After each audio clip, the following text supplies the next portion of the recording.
हाँ जी।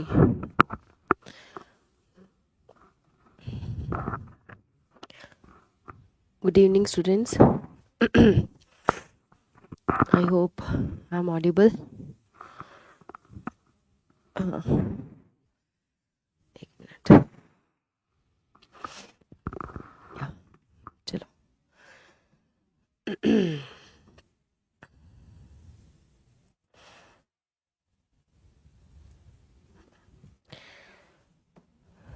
चलते हैं हम आज की क्लास पे। आज हम शुरू करने वाले हैं, नमस्ते, directive principles of state policy. ठीक है, इसके हम देखेंगे articles in relation to your labour laws. तो चलते हैं पहले इसकी इंट्रोडक्शन पे। जैसे आप सभी को पता ही है, डीपीएसपीज आपके पार्ट 4 में रहते हैं।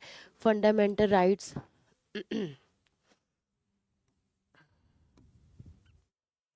फंडामेंटल राइट्स आपके पार्ट 3 में रहते हैं।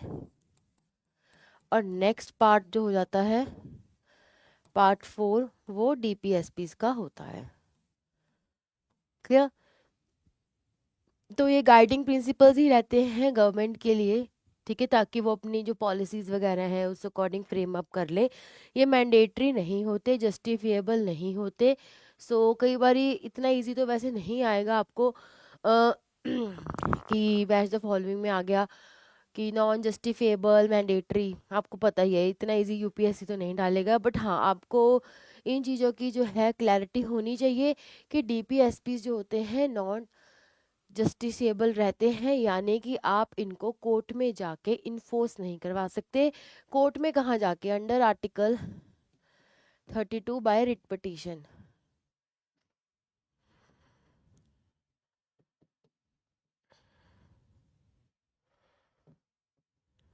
पांच तरह की रिट्स होती है ना आपकी, habeas corpus, मैंडेमिस, prohibition.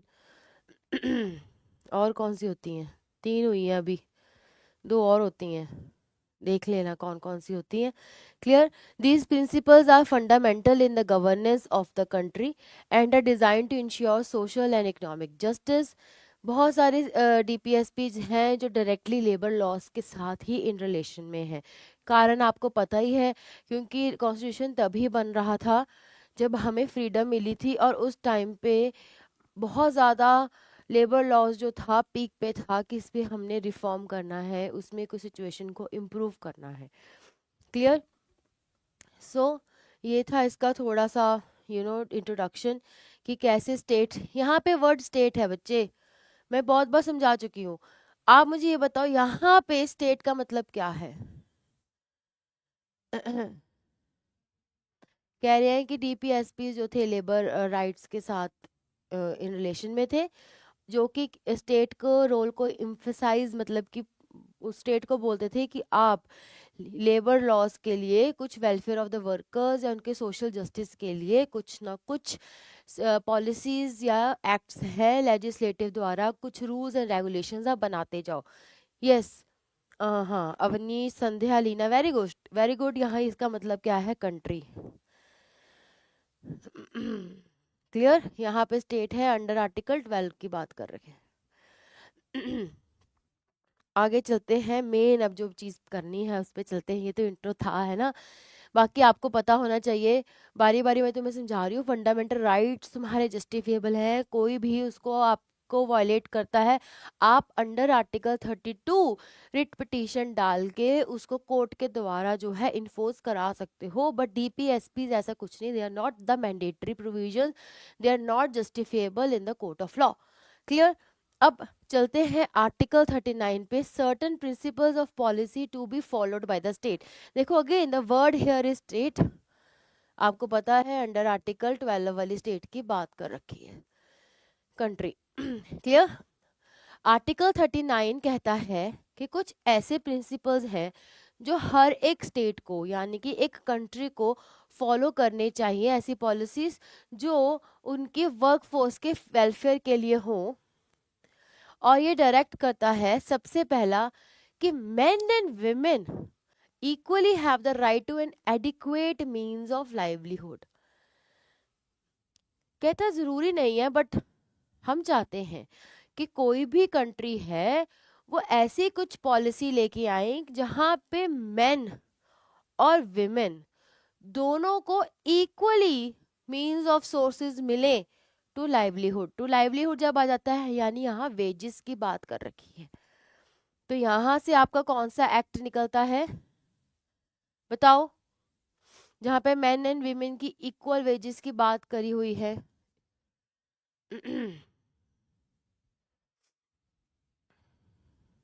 Wages act, सीधा सीधा लिख रहे हैं इक्वल रिनमरेशन एक्ट। क्लियर? देखो ऐसे कई बार ही आपको सिचुएशन बेस्ड क्वेश्चन आ गया और नीचे आपको ऑप्शंस दे दिया, तुम्हें पता होना चाहिए ना। ठीक है, यहाँ पे देखो इक्वल राइट्स की होती है तो वो इक्वल रिनमरेशन एक्ट में बात की जाती है। वेज एक्ट में तो एक बोला गया है कि आपके मींस ऑफ लाइवलीहुड के लिए एक स्टैट्यूटरी जो है प्रोविजन बनानी चाहिए कि इतनी पे तुम्हें मिलनी मिलनी है, तो तुम्हारा वेज एक्ट आना था। और 16 तब आना था जब हम अपॉर्चुनिटी की बात कर रहे थे in the state public employment. Clear students? Bharti and Avnish दोनों के आंसर गलत हैं।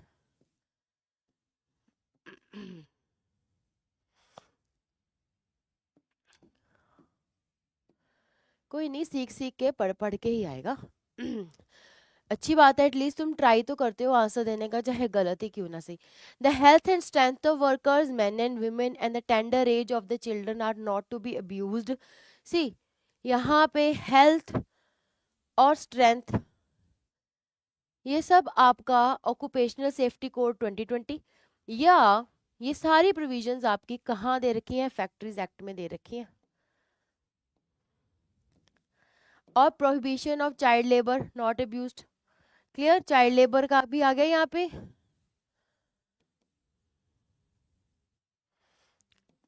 प्रोहिबिशन एक्ट दिख रहा है आपको? छोटा छोटा लिख रही हूँ। Citizens are not forced by economic necessity to enter avocations unsuited their age or strength।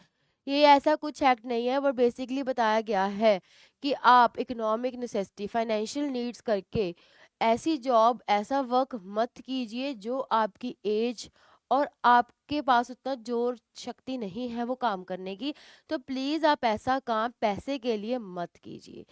अभी तक इस पे ऐसा कोई प्रोविजन नहीं है। देखो मैंडेटरी नहीं है ना, जस्टिफिएबल है, जस्ट बताया गया है। जब हमारी स्टेट कंट्री इतनी क्षमता रख लेगी कि जो बूढ़े लोग हैं जो स्ट्रेंथ नहीं है उनको गवर्नमेंट घर बैठे पैसा दे देगी अच्छा खासा, तो उनको क्या जरूरत है काम करने की? अभी हमारी कंट्री उस स्टेज पे नहीं पहुंची है। क्लियर? हम इनको सोशल सिक्योरिटी स्कीम्स दे रहे हैं, पेंशन दे रहे हैं, हर तरीके की ओल्ड एज पेंशन है, हेल्प हो रही है, पर वो पैसे अभी इतने ज़्यादा नहीं है कि वो कुछ काम ना करें। क्लियर? तो उनको बोला गया है citizen are not forced by economic necessity to enter avocations unsuited. Avocations का मतलब क्या है? काम वगैरह जो उनकी एज या स्ट्रेंथ को जो है सूट नहीं करते। Equal pay for equal work is insured for both man and work. Again ये दोनों पॉइंट्स इंटर रिलेटेड है। इक्वल पे इक्वल वाला इक्वल रिनमरेशन में ही बहुत बढ़िया तरीके से बताया गया है।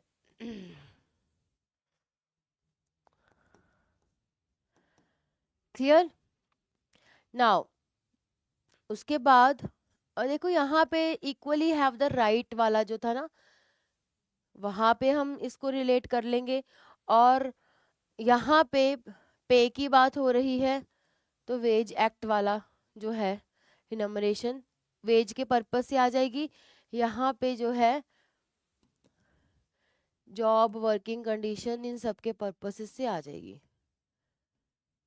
नेक्स्ट है children are given opportunity and facilities to develop in a healthy manner and in conditions of freedom of dignity, that childhood and youth are protected against exploitation, moral and material abandonment।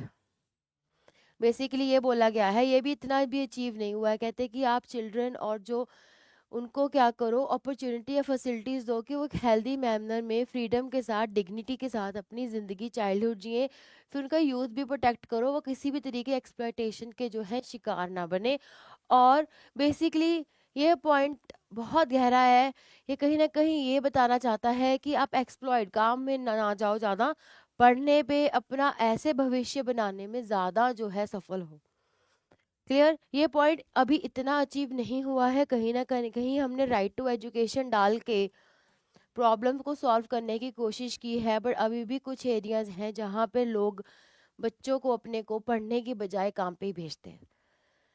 Clear? तो basically अगर देखा जाए article 39 सीधी सीधी एक तो equality की बात करता है। क्लियर? दूसरी जो है उनकी हेल्थ प्रोटेक्शन की, चाइल्ड एक्सप्लॉयटेशन के अगेंस्ट है, equal pay for equal work की, और कहता है कि जो एज और स्ट्रेंथ, देखो यहाँ पे सिटीजन्स एज और स्ट्रेंथ की बात है, तो आपके ओल्ड और चाइल्ड दोनों आ जाएंगे कि आप किसी बच्चे को पैसों के लिए काम पे भेज रहे हो। क्लियर? और वो इतना काम कर भी नहीं पा रहा है, उसकी इतनी क्षमता भी नहीं है। So mostly it is targeting the vulnerable groups only, this particular article. Clear students? एक बार ही आप इस पे नज़र घुमा लीजिए, फिर हम आगे बढ़ते हैं।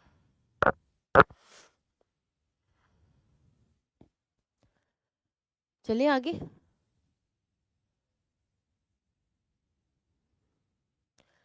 Implications of article 39। सबसे पहले एक वेलफेयर स्टेट, देखो आर्टिकल 39 से हमने कीवर्ड्स निकालने हैं, ये जो आपके स्टेटमेंट बेस्ड क्वेश्चन में आएंगे। क्लियर? आपको कुछ नहीं करना, वो सारे पॉइंटर्स लिख के आर्टिकल 39 के नीचे एरो डाल के आपने ये कीवर्ड्स लिख लेने अपने नोट्स में। और मैं किसी भी दिन, मैं आपको बता रही हूँ, ऑन द स्पॉट, आज मेरी अभी संदीप सर से भी बात हुई थी, मेरे को वो शायद ग्रुप में ऐड कर लेंगे, मैं किसी भी दिन मैसेज डाल दूंगी कि मुझे अपने नोट्स की फ़ोटोज़ भेजो, तो मैं सबके नोट्स चेक करूँगी। सो बी रेडी। सुबह आपको मैसेज आ जाएगा, शाम को मैं क्लास में फिर वो नोट्स ही तुम्हारे डिस्कस करूँगी, तुम कि कैसे बना रहे हो। क्योंकि पेड बैच लेके, हाँ मुझे बताया सर ने मुझे बोला मैम आप बोलो, मैं तो बोल बोल के थक गई हूँ, अभी वो सर अगर मेरे को ग्रुप में ऐड कर लेंगे तो मैं खुद ही अपलोड कर दूंगी।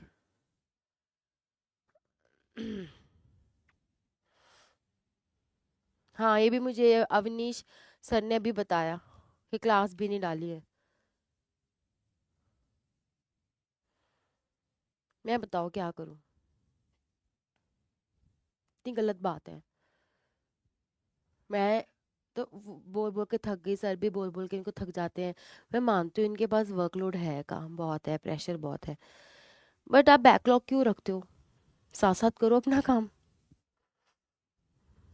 खुद कुछ नहीं पता चल रहा, इतना तो मृत मैं बताती हूँ क्लास में, इतना तो बढ़िया तरीके से बताती हूँ, मैं सारी चीज़ नोट करवा रही हूँ तुम्हें। ठीक है, अब तुमने क्या करना है, आर्टिकल 39 जो तूने पहले वाली स्लाइड में नोट्स लिखे, उसके बाद ये कीवर्ड्स लिखने हैं। क्यों कीवर्ड्स लिखने हैं? जब भी तुम्हारे स्टेटमेंट बेस्ड क्वेश्चन आएंगे इनके ऊपर आएंगे, तुम्हें कीवर्ड्स पता होंगे, तुम वो स्टेटमेंट में से ढूंढ लोगे कि भाई ये पर्टिकुलर लाइन में क्या ये मेरा वाला कीवर्ड है तो ये ट्रू होगी स्टेटमेंट, नहीं है तो ये फॉल्स है। समझ रहे हो मेरी बात स्टूडेंट्स? तुम समझ रहे हो मैं तुम्हें क्या, कैसे क्वेश्चंस की तैयारी करवा रही हूँ?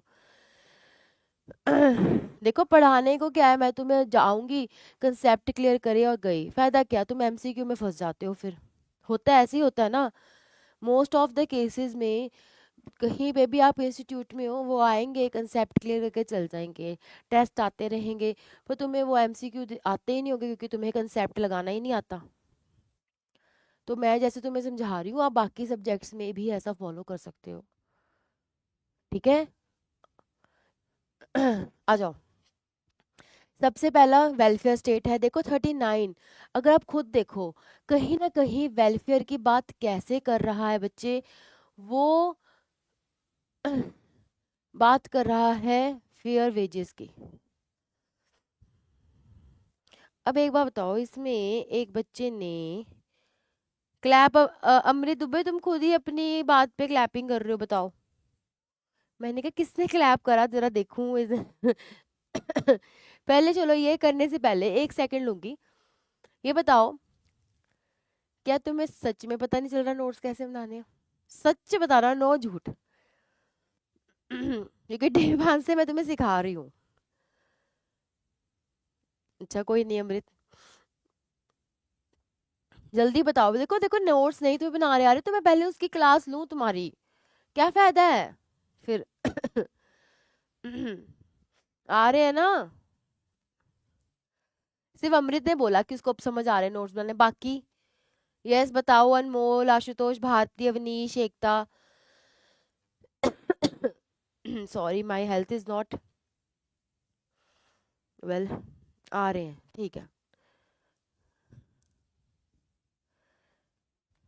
एड ऑन के भरोसे हैं। ये भी तुम्हारी बात नहीं समझ आ रही मेरे को। चलो। सॉरी। मेरी तबीयत ना। हाँ चलो। यहाँ पे आर्टिकल 39 वेलफेयर स्टेट की कैसे बात करता है, ये बात करता है जब अब फेयर वेजेस की वहाँ पे हेल्थ एंड सेफ्टी की बात हुई थी वहाँ पे, ठीक है, एक्सप्लॉयटेशन से बचाने के लिए। सो बेसिकली ये क्या कह रहा है कि आप ऐसा कुछ कीजिए कि जिससे लोगों की एडिक्वेट मींस ऑफ लाइवलीहुड आ जाए, यानी कि इकोनॉमिक एंड सोशल कंडीशंस जो है वर्कर्स की इम्प्रूव हो जाए। तो करके 39 एक वेलफेयर स्टेट की बात करता है। दूसरा है equal pay for equal work.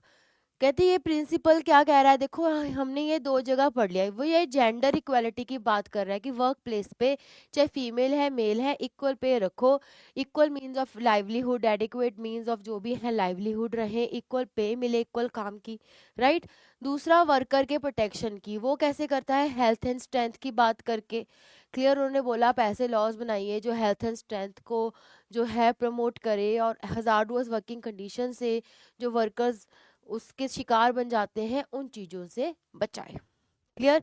I hope आपको 39 आर्टिकल बहुत ही बढ़िया तरीके से समझ लग गया होगा कि 39 डीपीएसपी में से अगर कुछ क्वेश्चन आता है तो आपने उसको कैसे टैकल करना है। वैसे मैं तुम्हें एक ऑनेस्टली बात बताऊं, यहाँ से लेबर लॉज में आपका मेन जो है एफआर फंडामेंटल राइट से ही क्वेश्चन निकलता है। डीपीएसपी से निकलने के बहुत बहुत कम चांस है। 43 आर्टिकल एक आपका इंपॉर्टेंट है, वहां से चांस होता है कि क्वेश्चन डीपीएसपी में से निकल जाए। पर देखो अब कर रहे हैं, सिलेबस तो सारा करेंगे ही, तो ये इतना इंपॉर्टेंट नहीं है। जो इंपॉर्टेंट आएगा मैं वो आपको मार्क करवा दूंगी, वो आप मार्क कर लेना। अभी के लिए कीवर्ड्स 39 क्या सेक्शन कहता है वो चीजें बस आप नोट डाउन कर लेना। की पॉइंट्स, हाँ की पॉइंट्स बहुत ज़रूरी है हर सब्जेक्ट के, क्योंकि जब तुम्हारा कंसेप्ट क्लियर हो जाता है क्वेश्चन पेपर में तुम बस की पॉइंट्स पे फोकस करा करो, अपना कंसेप्ट लगाओ और क्वेश्चन को सॉल्व करो, बस यही इजी वे है एक क्वेश्चन को सॉल्व करने का। 39 आर्टिकल का केस है M R Balaji versus state of Mysore. इस केस में रिजर्वेशन इन एजुकेशन की बात हुई थी और ये डिस्कस करा था कि importance of DPSP in guiding the state policy. तो जजमेंट में सुप्रीम कोर्ट ने बोला कि ठीक है, सिग्निफिकेंस ऑफ डीपीएसपी तो है, ये इंपॉर्टेंट गाइडलाइंस स्टेट को देती हैं कि आप ऐसे कोई लॉ निकालो, ऐसी कोई पॉलिसीज बनाओ, बट कहते हैं कहीं पे भी इन्फोर्सेबल नहीं है। तो ये क्या सिग्निफिकेंस हुआ इस केस का, ये केस कहता है कि जो आपके डीपीएसपीज हैं वो लेजिस्लेटिव और एग्जीक्यूटिव एक्शंस को कहीं ना कहीं जो है कंट्रोल करते हैं और एक सोशल और इकोनॉमिक जस्टिस की तरफ, लेबर वेलफेयर की तरफ स्टेट को लेके जाते हैं। अब देखो इस केस को समझने के लिए आप इस स्लाइड पे आ जाओ। यहाँ से देखो मैंने आपको कितने एक्ट्स बताए, ये हमें कुछ पॉइंटर्स बताए गए थे कि भाई ये तुम्हारे पॉइंटर्स हैं जो डीपीएसपी कहता है। और टाइम एंड अगेन गवर्नमेंट को क्या चाहिए, इस पे कानून बना दे, लॉ बना दे, या इस पे कोई पॉलिसीज जो है डाल दे। देखो सोशल सिक्योरिटी स्कीम्स में नहीं करवाती तो इतना मुझे नहीं पता, बट थोड़ा बहुत जितना पता है मैं आपको ये बता सकती हूँ कि इनमें से किन पे सोशल सिक्योरिटी स्कीम्स भी आई होगी तुम्हारी। क्लियर। तो बेसिकली इस केस में यही चीज जो थी इंटरप्रेट हुई थी कि आपके ये पॉइंट्स हैं इन्फोर्सेबल नहीं है, बट जस्ट एक ये इतना इंपॉर्टेंट केस नहीं है क्योंकि रिजर्वेशन इन एजुकेशन है, इसमें बस ये चीज़ इंपॉर्टेंट थी कि जो आपके डीपीएसपीज हैं वो कैसे इंपॉर्टेंट हैं। ये कहते हैं कि एक स्टेट को आइडिया लग जाता है कि हमने कैसा लॉ बनाना है, कैसा कानून बनाना है और उसको सपोर्ट करने के लिए कौन सी पॉलिसीज निकालनी है। बेसिकली लेजिस्लेटिव और एग्जीक्यूटिव जो है इन एक्शन आ जाता है, क्योंकि लेजिस्लेटिव का क्या काम है, लॉ बनाना, एग्जीक्यूटिव का इसको एग्जीक्यूट करवाना। क्लियर। आई होप आपको ये केस समझ आ गया होगा। जस्ट ये डीपीएसपीस के रोल को समझाने के लिए केस जो है डाला गया है। Article 14 right to work, right to education, ये थोड़ा सा इंपॉर्टेंट है। Then and to public assistance in certain cases. Article 41 direct करता है स्टेट को कि वो एक इफेक्टिव प्रोविजंस बनाए right to work, education, public assistance की in case of unemployment, old age, sickness and disablement. मान लो कोई ओल्ड है, अनएम्प्लॉय है, उसको एजुकेशन प्रोवाइड करें, सिक है वो, उसको कुछ हेल्प करे जाए इन चीज़ों में, ताकि वो कुछ काम करके पैसे कमा सके। दिस आर्टिकल स्टेट की रिस्पॉन्सिबिलिटी को बताता है कि आप हर तरीके से अपने सिटीजन्स को सोशल सिक्योरिटी भी जो है वो प्रोवाइड कीजिए। समझ आइए आपको बात? देखो यहाँ पे अगेन 41 आर्टिकल अभी इतना आपका लागू नहीं हुआ है। कुछ एक आधी स्कीम्स हैं, जैसे फॉर एग्जांपल अनस्किल्ड को, अनएम्प्लॉयड को स्किल बना के, स्किल का काम सिखा के उसको एम्प्लॉय करना, अभी इतना ही हुआ है। ओल्ड एज को एजुकेशन भी कहीं ना कहीं कुछ जगहों पे ये भी देखने को मिला है। डिसेबलमेंट के लिए वैसी बहुत सारी स्कीम्स हैं, और उनको काम करने के लिए बहुत ज़्यादा हेल्प मिल जाती है। क्लियर? तो कहीं ना कहीं उसके रिगार्डिंग इस पर्टिकुलर आर्टिकल के रिगार्डिंग ज़्यादा तो नहीं, थोड़ा बहुत काम तो हुआ है। क्लियर? इसके भी थोड़े से कीवर्ड्स देख लेते हैं। सबसे पहले वही सोशल सिक्योरिटी। अब ओल्ड एज है, अनएम्प्लॉयमेंट को बेनिफिट देने हैं स्किल सिखा के, ओल्ड एज पेंशंस हैं आपकी, डिसेबिलिटी के बेनिफिट्स हैं, ये आपको सारा जो है इंश्योरेंस एक्ट में देखने को मिलेगा। इट अंडरलाइन स्टेट्स ड्यूटी कि वो एक इंडिविजुअल को सपोर्ट करे जो एक काम नहीं कर सकता क्योंकि वो डिसेबल्ड है, ओल्ड है, और उसकी ऐसी सहायता करे कि वो जो है अपने कुछ काम करके कुछ पैसा जो है कमा सके। क्लियर? ओल्ड एज पेंशन में क्या आता होता है, आपको थोड़े थोड़े पैसे मिलते रहते हैं, या फिर आपकी पुरानी जॉब से आप कुछ पैसा देते रहते हो, ताकि जब आप ओल्ड होगे आपको वो पेंशन के जरिए जो है मिलते रहेंगे। Clear? So first and foremost point is इसकी social security. How social security? Because they are securing the individuals by providing certain schemes and facilities. Clear? Next है राइट टू वर्क। इसमें मनरेगा आपका बहुत इंपॉर्टेंट है।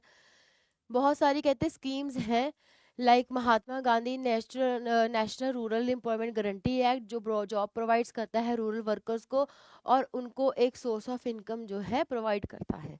क्लियर? अगला है education as fundamental right. Article 41 बात करता है राइट टू एजुकेशन की, जो 21 के साथ भी लिंक्ड है, जबकि कहते हैं एजुकेशन को एक फंडामेंटल राइट बना रखा है चिल्ड्रन के लिए, बट यहाँ पे वो उन सब के लिए बात करता है जो अनएम्प्लॉयड हैं, एजेड हैं, डिसेबल्ड हैं, कि कहीं ना कहीं अगर वो पढ़ नहीं पाए थे, गवर्नमेंट कुछ ऐसी स्कीम्स लाएं कि उनको फ्री एजुकेशन या एक एजुकेशन के मीडियम के ज़रिए उनको पढ़ा लिखा के एक बढ़िया जॉब में डाल सकें। अभी ये इतना अचीव अगेन नहीं हुआ है, बिकॉज हमारी कंट्री उस सिचुएशन में भी है ही नहीं कि इतने फंड्स वो एलोकेट कर सके। क्लियर? इसका अगर मेरी खांसी आपको तंग कर रही है तो आई एम सॉरी पहले। हाँ जी, ये केस है यूनी कृष्णन। ये केस इंपॉर्टेंट है, इन्होंने इसको थोड़ा राइट टू एजुकेशन के साथ डील कर दिया है, बट यूनी कृष्णन ये केस को हम बोलते ही राइट टू एजुकेशन का केस है। ये आपको पता है किसके रिगार्डिंग आ सकता है बच्चे? चाइल्ड लेबर के रिगार्डिंग पूछ सकते हैं। तो इस केस को नोट कर लीजिए एक बारी। नाम नोट करो, 2 मिनट में पानी पीऊं।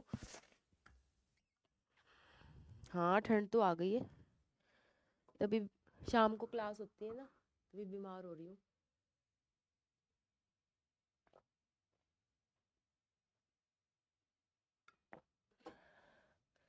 हाँ जी, आई होप आपने केस नोट कर लिया होगा।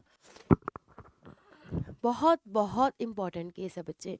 ये ऐसा केस है कि जिस केस के डायरेक्ट चांसेस है तुम्हें पेपर में पूछ सकते हैं। अगर ना भी पूछे तुम इसको याद कर लेना इंटरव्यू में। मैं तो देखो तुम्हें अभी से इंटरव्यू की तैयारी करा रही हूँ, क्योंकि मैं यही दुआ करती हूँ कि तुम सबका प्री तो क्लियर हो ही जाए। इंटरव्यू में मान लो कुछ आपको चाइल्ड लेबर के रिगार्डिंग या लेबर लॉस के रिगार्डिंग कुछ पूछा, तो आप बहुत ही बढ़िया तरीके से चाइल्ड लेबर को राइट टू एजुकेशन के साथ और ये केस बता के अपने आंसर को बहुत ही बढ़िया कर सकते हो। Clear? Union Christian versus state of Andhra Pradesh, इस केस में राइट टू एजुकेशन की बात कर रखी है। ये केस लिंक्ड है राइट टू एजुकेशन जो अभी आर्टिकल 21 में था, पहले आता था, फिर इसको 21 ए का जो है दर्जा दे दिया गया। इस केस में पता है क्या बताया गया था? कहते राइट टू एजुकेशन बहुत ही एसेंशियल फीचर है अगर आपने एक लाइफ जीनी है डिग्निटी के साथ, ठीक है। और वैसे भी बच्चे बहुत इधर उधर जो थे फैक्ट्रीज में काम कर रहे थे, तो वहां पे कोर्ट ने सोचा कि क्यों ना हम इनको कंपलसरी एजुकेशन दे दें 14 साल तक। इसका सिग्निफिकेंस ये हुआ कि इसके बाद यूनी क्रिश्चियन के केस के बाद आपका राइट टू एजुकेशन एक्ट भी आ गया था 2009 में, जहाँ पे कंपलसरी एजुकेशन प्रोवाइड की है गवर्नमेंट ने bye 86th amendment. Clear? Yes. उसके बाद judgement highlighted the importance of the state's role in providing essential services such as education, reinforced connection between DPSPs, fundamental rights, particularly ensure करा है social justice and welfare को। देखो 86th amendment तो आ गई, ठीक है, अब वाकई में फ्री एजुकेशन भी दे रहे हैं।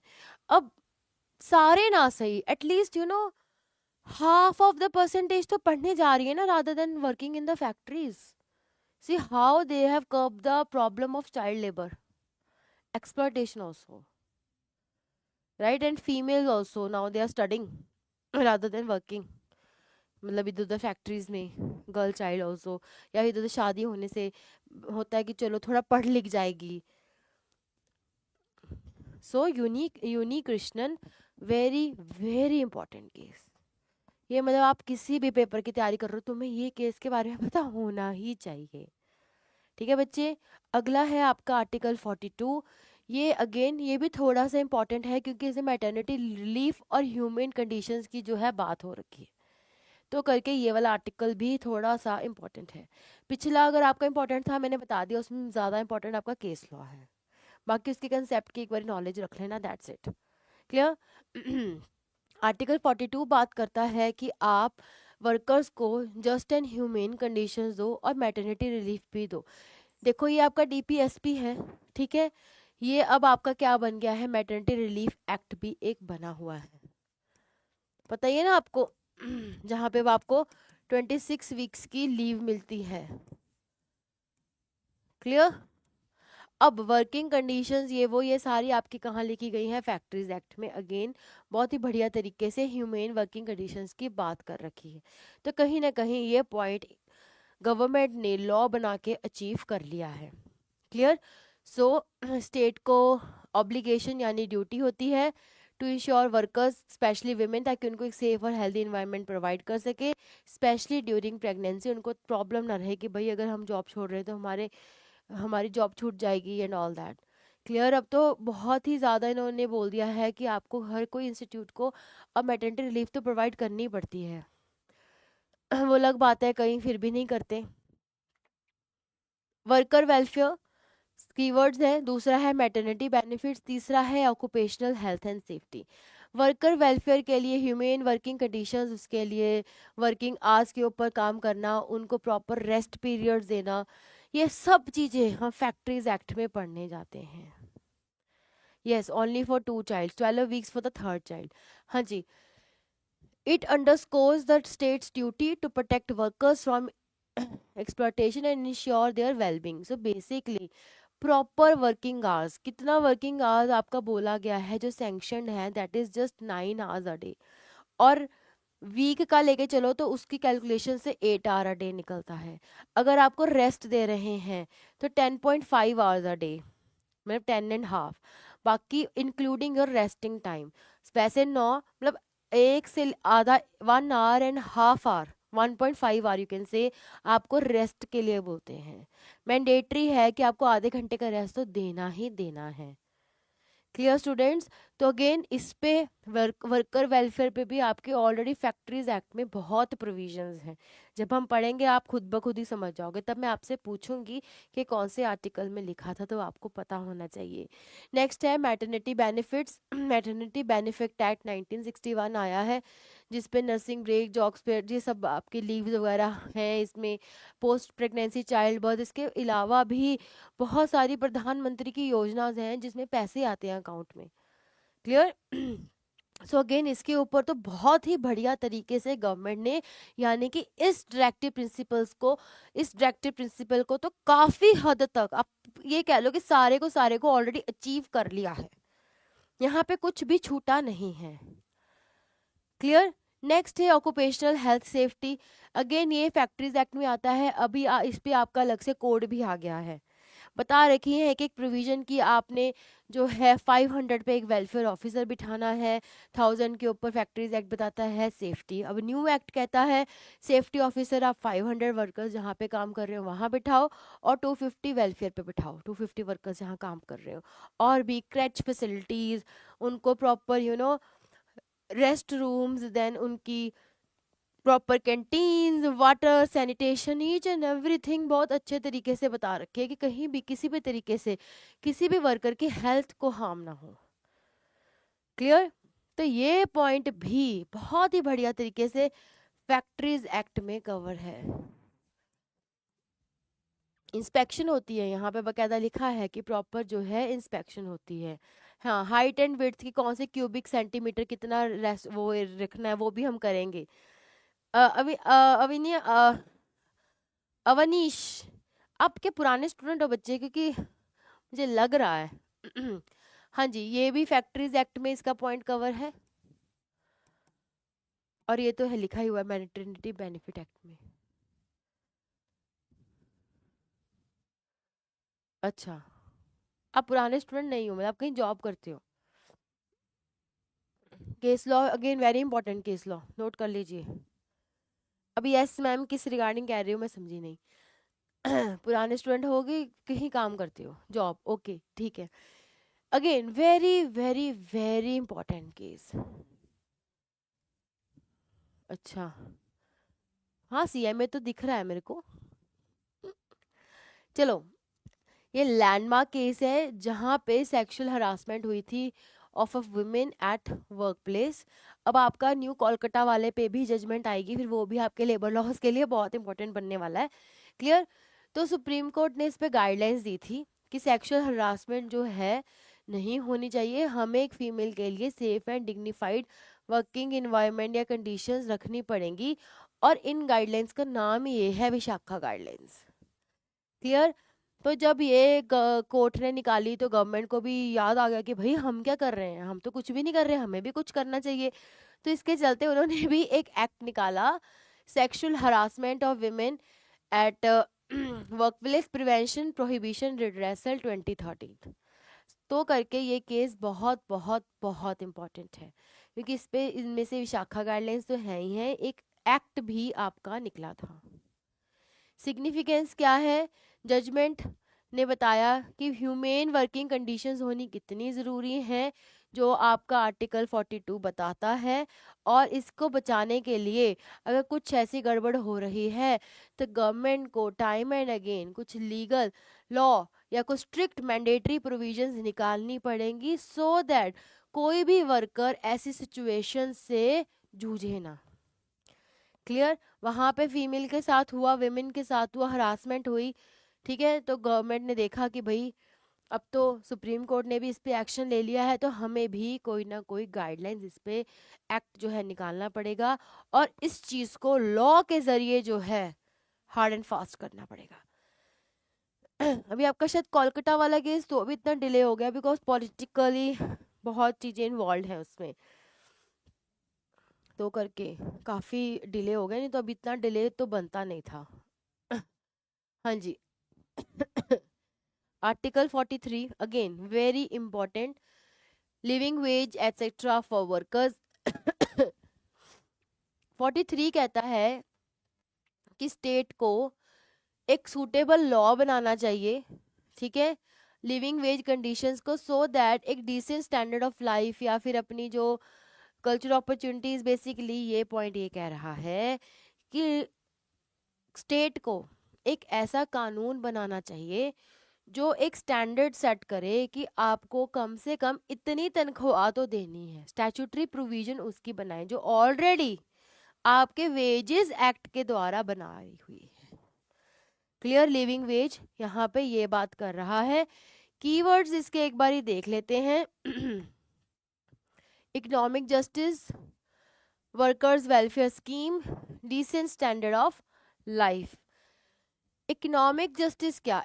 आर्टिकल 43 कहता है कि आप इकोनॉमिक जस्टिस प्रोवाइड कीजिए। क्लियर? वही सारा जो पिछले पढ़ा कि कोई ऐसा लॉ बनाओ जो एक लिविंग वेज यानी कि सफिशिएंट इनकम प्रोवाइड करे जिससे आप अपनी लाइफ के थोड़े बहुत निजी जो नीड्स हैं वो फुलफिल कर सके। और निजी में क्या है? वही फूड, शेल्टर, क्लोथिंग, कपड़ा, मकान, घर, ठीक है, और खाना, हेल्थ केयर, एजुकेशन। यहाँ पे ये वाले बेसिक नीड्स जो हैं बता रखे हैं, इनको ज़रा एक बार नोट कर लो आप। Basic needs of life including food, लिखो food, shelter, clothing, health care and education. देखो यहाँ पे लिखा भी हुआ है ये एक्ट, ये आर्टिकल मिनिमम वेज एक्ट की बात, मतलब मिनिमम वेज लॉ की बात कर रहा है। तो यस, मिनिमम वेज एक्ट जो है यहाँ से निकल के आया है। नेक्स्ट है वर्कर्स वेलफेयर स्कीम। एक बारी वो 5 पॉइंटर्स नोट कर लीजिए।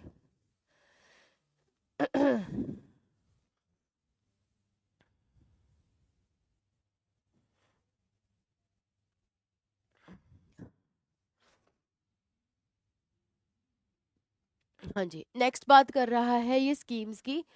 कहते आप वर्कर्स को एक लाइव वेज देना चाहते हो तो क्यों ना उनको बढ़िया स्कीम्स भी दें, ठीक है? जैसे कि सोशल सिक्योरिटी बेनिफिट्स, जैसे कोई हाउसिंग स्कीम होगी, इंश्योरेंस होगी वर्कर्स की, ठीक है, स्पेशली जो अनऑर्गेनाइज सेक्टर्स में काम करते हैं। ऑर्गेनाइज हो गया मतलब यहाँ प्रॉपर सब कुछ है, अनऑर्गेनाइज्ड वो रह जाते हैं जो सीजनल रहते हैं या थोड़े टाइम के लिए आते हैं या फिर उनका कोई प्रॉपर कॉन्ट्रैक्चुअल ऑब्लिगेशंस में नहीं है। तो बेसिकली यहाँ पे उसकी बात कर रखी है। पहले कहीं एक्ट्स में इसका इतना अच्छे से वर्णन नहीं था। अभी जो आपके न्यू कोड्स आए हैं वो स्पेशली फॉर्मल और इनफॉर्मल सेक्टर्स के ऊपर ही ज़्यादा फोकस्ड हैं, इनफॉर्मल और अनऑर्गेनाइज्ड सेक्टर्स के ऊपर। और वो कह रहे हैं न्यू कोड्स कि हमें कुछ ऐसा करना है कि जो अनऑर्गेनाइज सेक्टर है उनको भी हमने सोशल सिक्योरिटी जो है प्रोवाइड करनी है। क्लियर बच्चे? तो कहीं ना कहीं आज के टाइम पे इस पे भी काम हो गया है। आई होप आप समझ गए होंगे कि वर्कर्स वेलफेयर स्कीम्स क्या है, कि बेसिकली सोशल सिक्योरिटी स्कीम्स की यहाँ पे बात कर रखी है उनकी अच्छी लाइफ आगे वाली के लिए, कि कोई इंश्योरेंस या हाउसिंग स्कीम, ताकि उनको एक जो है फाइनेंशियल जो सिक्योरिटी है वो हो जाए। क्लियर? अगला है डिसेंट स्टैंडर्ड ऑफ लाइफ। तो कहते कंडीशंस ऑफ वर्क जो भी हो अच्छी हो, ह्यूमेन हो, ताकि जितना भी उनको पैसा मिले एटलीस्ट उतना मिले कि वो अपनी लाइफ को थोड़ा लेयरली इंजॉय कर सके। देखो कहीं ना कहीं इंडिया में अभी भी मैं ये कहूँगी इस पॉइंट पे हम लैक कर रहे हैं, है ना? क्योंकि जितने पैसे कमाइयाँ होती हैं सारी उड़ जाती है, खर्चे ही बहुत है। हम यही कहते हैं ना कि खर्चा ही बहुत है, सेविंग कर लो, सेविंग कर लो। ऐसे ही होता है कि नहीं होता? जैसे बच्चे कोई जॉब में है वो समझते होंगे इस बात को, है ना? क्योंकि आज के टाइम पे पैसा की वैल्यू मतलब इतनी रही नहीं, इतना खर्चा हो जाता है। 1000 पे लेके जाओ मार्केट में 1 मिनट में, मतलब बेसिक नीड्स पे ही फटाफट हो जाता है ना? तो कहीं ना कहीं अभी हम इस पॉइंट पे डिसेंट स्टैंडर्ड, हम क्योंकि देखो हमारे भी सबके नीड्स होते हैं। अभी हम इतने वेस्टर्नाइज्ड कल्चर की तरफ है तो हमारा भी मन करता है कि भाई हम बढ़िया जिंदगी जिए, हम भी लैविश खाना खाएं, लैविश रहें जाके, कपड़े महंगे डालें, या चलो कपड़े सिंपल भी डालो, कहीं ना कहीं मन करता है ना कि भाई हम भी खर्च ले, बट क्या करें, खर्चा ही इतना हो जाता है फिर भी। मार्केट जाओ, इतना सब चीजें, मैं जैसे अभी जाती तो जैसे I have a baby also, उसका भी सामान लेना होता है, गॉड पता ही नहीं चलता, इतने 1 मिनट में पैसे लग जाते हैं, फिर मैं सोचती हूँ कोई बात नहीं। तो ये जो बात कर रहे हैं लेयरली इंजॉय करने की, सोशल कल्चरल अपॉर्चुनिटीज, तो कहते हैं environment where workers not merely survive but thrive. अभी ये सिचुएशन तो आने को टाइम है, गवर्नमेंट कर रही है। मैं वैसे कहना तो नहीं चाहती, गवर्नमेंट अपनी तरफ से, तो देखो हमारी पॉपुलेशन ही इतनी है, स्कीम्स तो बहुत बढ़िया लेके आती है, पर जो उसमें पैसा देती हैं, आपको लगता है वो सफिशिएंट होते हैं? मुझे तो नहीं लगता। जैसे इतनी हमने सोशल सिक्योरिटी स्कीम्स हैं, 2,000 5,000, क्या आता है भाई? कुछ भी नहीं। सही नहीं कह रही मैं? तो गवर्नमेंट को इधर उधर जितने इतने करोड़ों पैसे पता नहीं कैसे लगा देते हैं कि क्या बोलूँ अब मैं। इतना इतना जब बिल आता है, जब फाइनेंशियल स्टेटमेंट्स निकालते हैं, उसमें से इतने इतने करोड़ बोलते हैं, मैं सोचती हूँ कि इतने पैसे लगे तो लगे कैसे, है ना? क्योंकि आई डोंट नो, पता नहीं वो नंबर्स में है, मैं वैसे थोड़ी सी ऐसी बातें कर रही हूँ, पता नहीं करनी चाहिए कि नहीं। आई गेस ये सबकी सब सोचते होंगे ऐसी चीजें, नंबर्स तो इतने दिखा देते हैं, बट मुझे तो नहीं लगता ऐसा कुछ हमें हम तक आ रहा है। हाँ बिल्कुल सही कह रहे हो तुम। मतलब तभी तो यार इतना ब्रेन ड्रेन हो रहा है, लोग क्यों जाए बाहर? नहीं लिए, इतने महंगे हैं कपड़े तो लिए ही नहीं, ठीक है। चलो, देखो यहाँ पे ये कॉन्स्टिट्यूशन के फेमस ने डिसेंट स्टैंडर्ड तो डाल दिया, ठीक है, बोला, चलो शुक्र है ये मैंडेटरी नहीं है। ये सबसे पहले मैंने पीआईएल डाला नहीं थी कि भाई हमारा तो, देखो कहीं ना कहीं, अब मैं जैसे सुबह भी मैं बताया मैं जाती हूँ, यहाँ भी आती हूँ, हर कोई करता है ऐसे। क्यों? क्यों हमें लगता है कि हमारी एज है, we can work more, we can earn as much as we want, at least कुछ तो, मतलब सेविंग्स हो जाएंगी आगे के फ्यूचर का। We Indians no, we think about these things. But अगर आप देखो गवर्नमेंट बातें इतनी इतनी करती है, इतने इतने करोड़ों जी, ये कर दिया वो कर दिया, पुल बना दिया, इतने इतने पैसे वहां लगाती है, चलो वो जरूरी भी है, पर इतने सच में लगते होंगे, मेरे को तो समझ नहीं आता। हाँ सही बात है, अच्छा इनफ नहीं पे करती है, ओके, सही बात है। मतलब कहना चाहिए ही हमें, अब नहीं, वी ऑल आर एडल्ट्स। मैं, we are just doing an healthy discussion about it, कि हम से क्या सारी उम्र यही करते रह जाएंगे? ये डीपीएसपी तो डाल दिया भाई, बट कहाँ है? मैं जितनी भी, आजकल इतनी महंगाई है, और जो हम अर्न करते हैं ऑनेस्टली इट्स नॉट सफिशिएंट, तभी तो लोग बाहर भागते हैं। और बाहर भी आजकल कहते हैं बड़ा रिसेशन हो रखा है। हाँ वो ही ना, इन्फ्लुएंस, सही कह रहे हो तुम बच्चे। पता नहीं what's happening, god knows who is doing what, but this is really a healthy talk which we all should talk about it, and we should discuss about it कि भाई what's happening around, क्या ये हम future इतना पढ़ लिख के this is what we want to। और जो मैंने देखा है, most of my friend those who are advocates, अगर कोई से पूछो जुडिशरी से, कहते नहीं इतनी तनख्वाह नहीं है, काम बहुत है, मतलब see this is how the labour workers are suffering nowadays. Public से हमें लगता है कि चलो एक जॉब सिक्योरिटी करके we run after the public this job, government jobs, but again everywhere workload is way too much, and then DPSPs ऐसे बना दिए कि आज हम इस पे बात कर रहे हैं। आई होप इतनी कन्वर्सेशन तो आपको भी अच्छी लगी होगी। चंद्रा भवन boarding and lodging versus state of Mysore, इस केस में क्या चैलेंज हुआ था? Minimum wages act, again wages act की ही कॉन्स्टिट्यूशनैलिटी की बात कर रहे हैं हम, पैसों की बात कर रहे हैं यहाँ पे भी, कि जो इनएक्ट करा था कि क्या वर्कर्स को मिनिमम स्टैंडर्ड ऑफ वेजेस मिल रहे हैं कि नहीं मिल रहे हैं। क्लियर? सुप्रीम कोर्ट ने बोला कि मिनिमम वेज एक्ट जो है स्टेट की रिस्पॉन्सिबिलिटी बनाता है कि आप अपने वर्कर्स को एक लिविंग वेज यानी कि उतनी अमाउंट दो ताकि वो अपनी लाइफ को एक जी सके। उसके मैंने आपको बेसिक 5 पॉइंट्स जो लिखवाए थे वो कह रहे हैं कि उन चीज़ों को वो एटलीस्ट फुलफिल कर सके। कोर्ट ने बोला state has the power to fix the minimum wages to ensure that workers जो हैं उन वो एक्सप्लॉइट ना हो और वो उनको एडिक्वेट कंपनसेशन मिले। बेसिकली ये कहना चाह रहे हैं कि आप उनको सबसे पहले फेयर अमाउंट ऑफ पे एक सेट करो, उनको मिले। दूसरा, अगर वो उनसे ओवर टाइम करवा रहे हैं तो वो एक्सप्लॉइट ना हो, उनको उस ओवर टाइम के जो हमारा फैक्ट्रीज एक्ट कहता है डबल पे, उस अकॉर्डिंग जो है पेमेंट मिले। वो कहीं से भी एक्सप्लॉइट ना हो, उनको एडिक्वेट कंपनसेशन जो है दी जाए। क्लियर? सिग्निफिकेंस क्या है?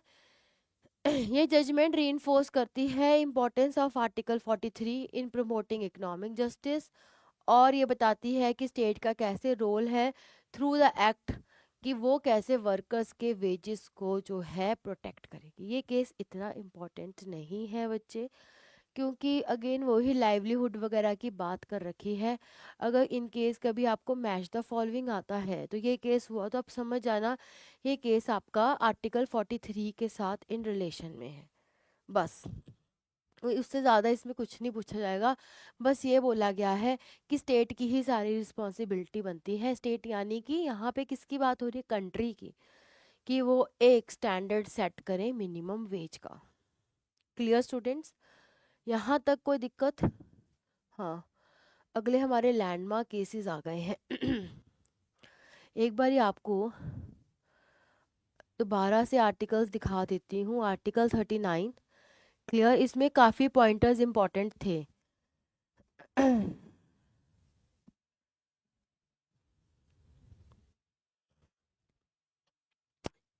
Already, always remember state is setting the wages. Why it is increasing? Because of the work.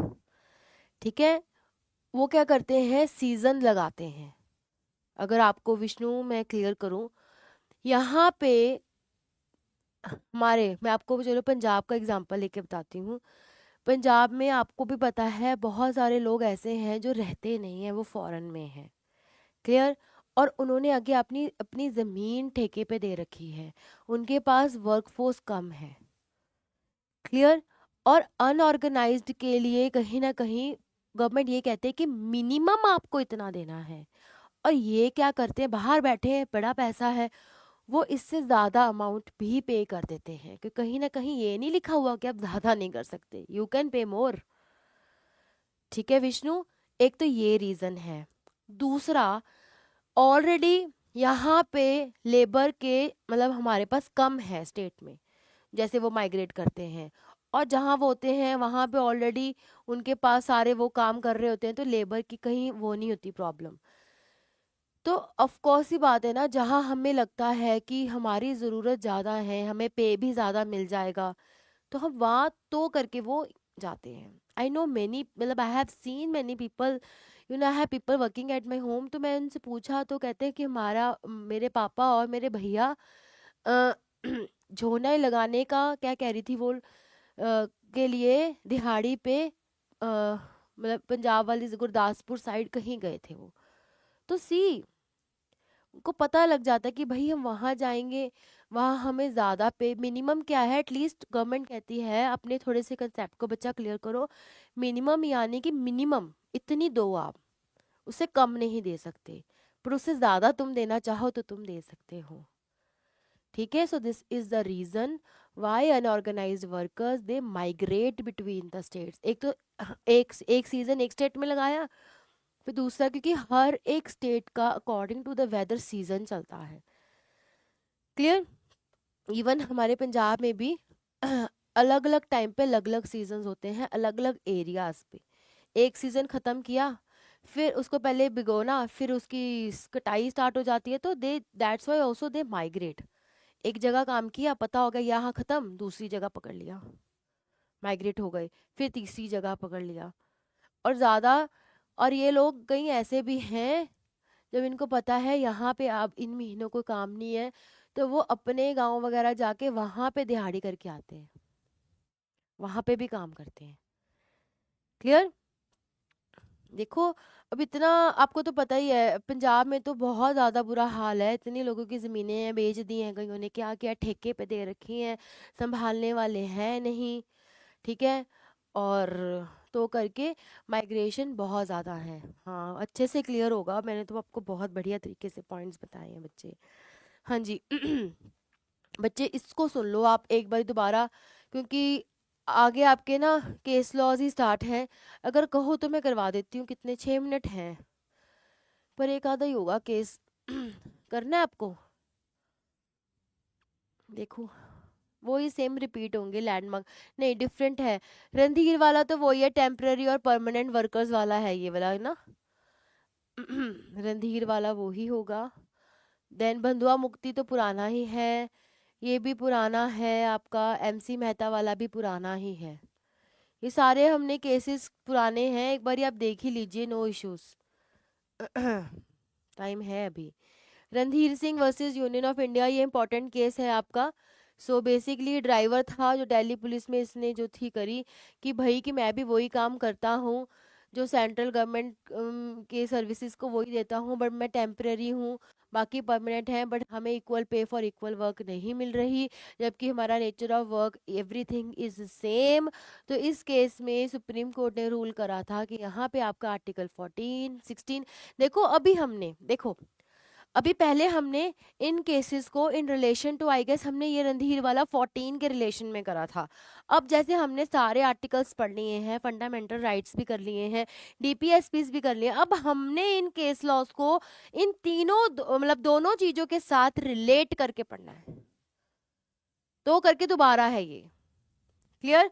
तो आपको इसके फैक्ट्स तो पहले ही पता था, टेम्पररी और परमानेंट वाला ये केस था कि टेम्पररी और परमानेंट वर्कर्स में कहते क्या फर्क है, काम तो वो सेम कर रहे तो इनको पे क्यों सेम नहीं मिलता, equal pay for equal work वहां क्यों नहीं लगता।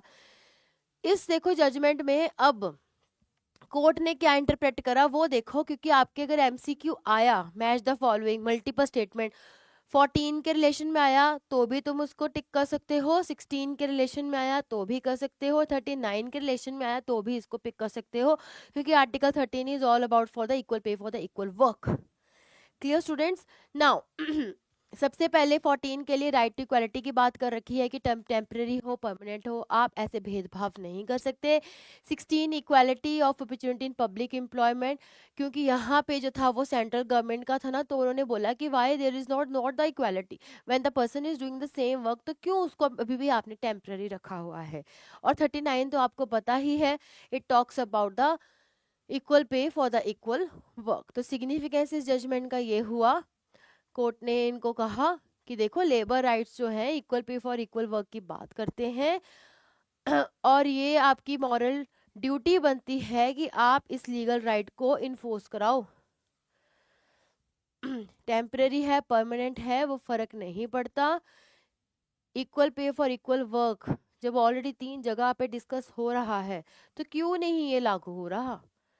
क्लियर बच्चे? हमने केस ऑलरेडी कर चुके हैं, अभी बस आपको मेरे साथ ये सीखना है कि कैसे आपने आर्टिकल 14 आ गया इस केस के साथ उसको रिलेट करना है, 16 आ गया कैसे रिलेट करना है, और 39 आ गया तो कैसे रिलेट करना है। क्लियर बच्चे? आगे है बंधुआ मुक्ति। बंधुआ मुक्ति जो है आपको पता ही है, यहाँ पे बॉन्डेड लेबर की जो है बात कर रखी थी, पीआईएल फाइल हुई थी यहाँ पे, क्योंकि स्टोन क्वारीज कर रहे थे वहाँ पे, और उनको मतलब कि जबरदस्ती काम करवाया जा रहा था डेट्स पे करने के लिए। क्लियर? तो सुप्रीम कोर्ट ने बोला कि देखो यहाँ पे आपका आर्टिकल 21 जो है वॉयलेट होता है। कोर्ट कहता कि right to life includes right to live with dignity free from exploitation, यहाँ पे आपको ये बात जो है याद रखनी है।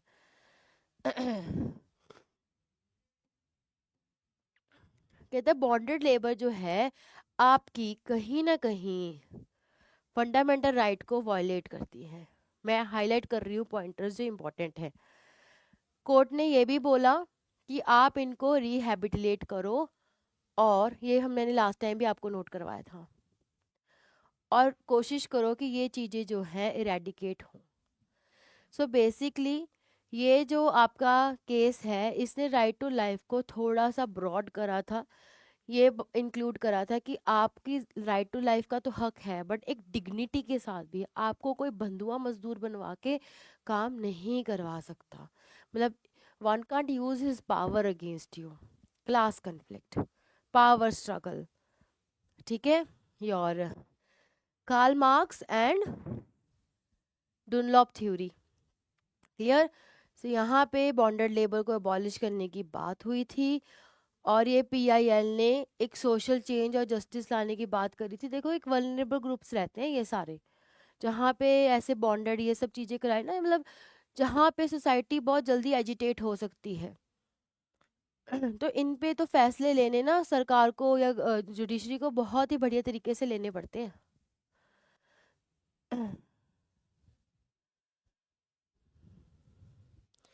बेसिकली फॉर द बेसिक पे ओनली, और बेसिक पे में आपका शायद डीए आता है। ठीक है, बेसिक पे ही होगा, इतना डिटेल में तो नहीं मैंने देखा, बट इतना मैं कह सकती हूँ कि गवर्नमेंट एम्प्लॉय था ना, क्योंकि इनको ये जो बाकी अलाउंसेस वगैरह है ना विद टाइम एंड अगेन मिलती हैं। तो यहाँ पे जो इक्वालिटी की बात हो रही है वो बेसिक पे की ही हो रही होगी, क्योंकि उनको बेसिक पे में ही डिफरेंशियल पेमेंट्स मिल रही थी।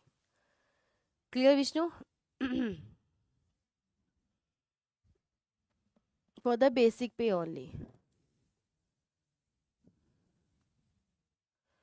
हाँ वो कह ही रहा है, देखो अलाउंसेस परमानेंट को ही मिलती हैं। तो बेसिकली वहाँ पे इतना तो देखो कोर्ट भी फिर बोलेगी ना कि तुम उसके के लिए क्यों बोल रहे हो, वहाँ पे बात बेसिक पे की ही होगी। नेक्स्ट केस है आपका पीपल यूनियन। ये कल करते हैं, नहीं तो टाइम भी हो गया, फिर क्लास नेक्स्ट आ जाती है। 23 की है इसमें, एशियन गेम्स वाला है ये। अगेन इसमें कुछ नहीं है, हमें पता ही आर्टिकल 23 की हमने इसमें डिस्कशन करी थी, मैं आपको ऐसे बता ही देती हूँ कि उनको मिनिमम वेज भी नहीं मिल रही थी यहाँ पे। ठीक है, तो उन्होंने बोला कि भाई अगर तुम काम करवा रहे हो, एशियन गेम्स का था ना ये केस, हमने इसका नाम भी एशियन गेम्स है, कि आप उनको बिलो मिनिमम वेज क्यों दे रहे हो। हाँ जी विष्णु, आपका यहाँ पे एक और आंसर आ रहा है कि they were paid below the minimum wage because of the poor and they were subjected to the poor working conditions, जो कि लेबर राइट्स के खिलाफ था। क्लियर। तो आर्टिकल 23 आपको बोलता ही है कि आप किसी भी तरीके की फोर्स लेबर नहीं कर सकते, फोर्स लेबर और ट्रैफिकिंग को जो है प्रोहिबिट करता है। तो कोर्ट ने बोला कि आपको मिनिमम वेज जो है मिलनी चाहिए, उसके बिलो तो बिल्कुल नहीं मिलना चाहिए। ऐसे क्या होगा, अगर आपको मिनिमम वेज से भी कम देंगे तो आप एक एक्सप्लॉयटेशन का शिकार हो जाओगे। क्लियर, जो कि लेबर लॉज के खिलाफ है। क्लियर। और आपके बेसिक राइट्स को वायलेट करता है। तो इसका सिग्निफिकेंस यही निकला कि आपको फेयर वेज इनको देनी है और इनको किसी भी तरीके के एक्सप्लॉयटेशन से बचाना है।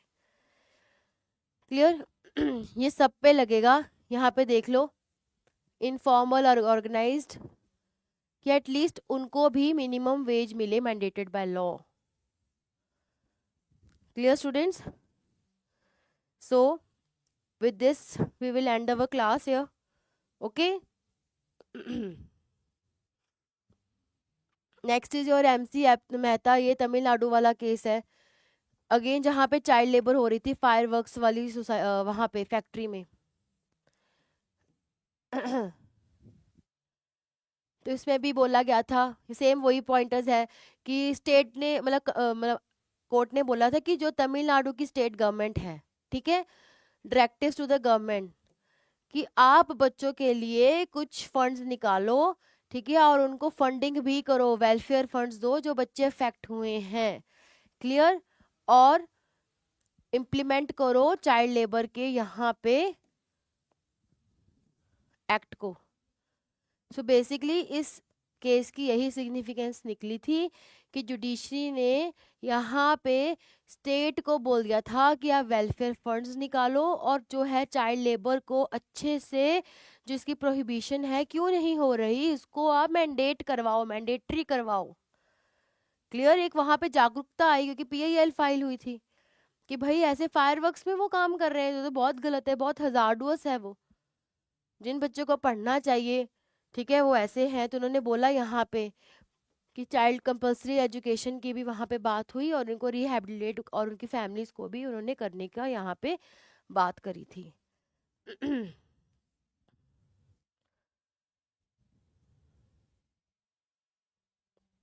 ओके अवनीश, नेक्स्ट हम इंटरप्ले कल करेंगे, क्लियर, क्योंकि ऑलरेडी फिर आ जाते हैं, नेक्स्ट क्लास होती है यहाँ पे। ओके स्टूडेंट्स, यहाँ पे एंड में तो मैंने आपको फटाफट केसेस करा दिए, बिकॉज वो रेपिटिशन ही थी, इंपॉर्टेंट केस लॉज हमने इसमें डिस्कस करने थे, दैट्स इट। क्योंकि आपका constitution is all about case laws, मैं बार बार बता रही हूँ, तो वो अच्छे से करते रहना। मैं बोल दूंगी इनको, जब मैं आती हूँ तो इनका हो ही जाता है काम, तो चले जाते हैं, जब तक मैं भी बाहर निकलूंगी दे विल लीव, तो बात नहीं कर पाती मैं उनसे, नहीं तो अभी करवा देती अपलोड। ओके जी, मिलते हैं कल, बाय बाय, गुड नाइट। ये रिवीजन कर लेना।